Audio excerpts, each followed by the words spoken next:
What they would have to do is to make an argument based solely on exegesis from the New Testament. Now, it would be pretty hard to get around the plain wording of the Olivet Discourse in Matthew 24. I'll read it. See to that no one misleads you. Many will come in my name saying, I am the Christ, and mislead many.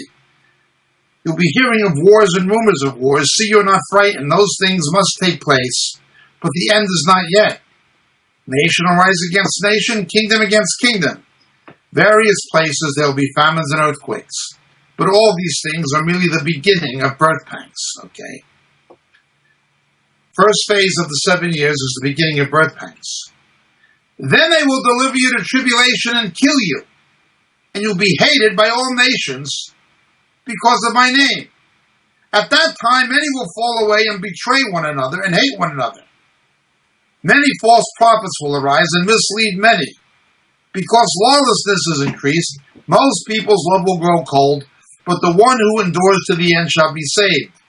This gospel of the kingdom shall be preached in the whole world as a testimony to all the nations. Then the end will come. But when you see the abomination of desolations, exactly meeting 2 Thessalonians chapter 2, sets up the image in the temple, which was spoken of through Daniel the prophet standing in the holy place. Then those who are in Judea must flee to the mountains. Whoever's on the housetop must not go down to get the things that are in his house. Whoever's in the field must not turn back to get his cloak. Again, these things have a double meaning because they partially apply to the events of 70 AD. But let's continue. But pray that your flight will not be in winter.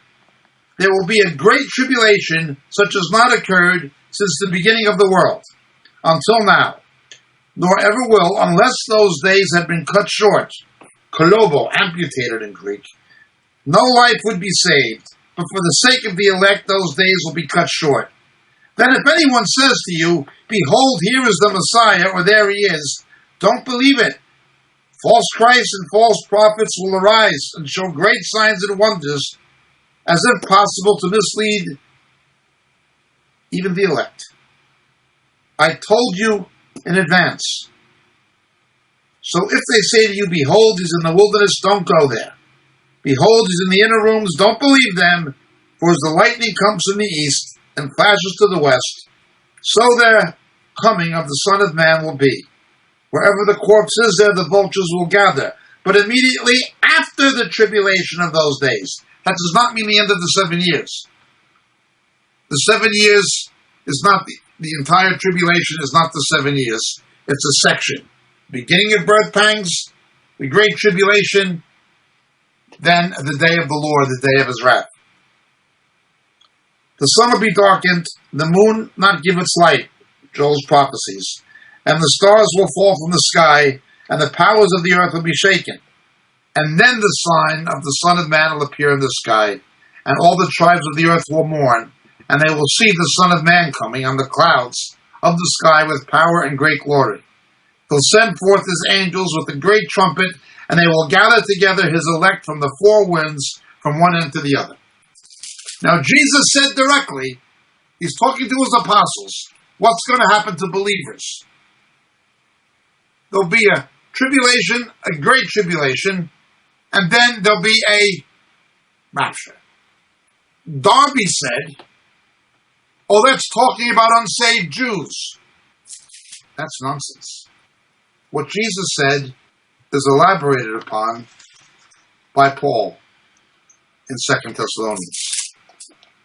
He makes the same thing clear. He says, we request you, brethren, with regard to the coming of our Lord and our gathering together to him, episunagage, that's the rapture and resurrection together, that you not be quickly shaken from your composure or disturbed either by a spirit or a message, or a letter as if from us, to the effect that the day of the Lord has come. Let no one in any way deceive you.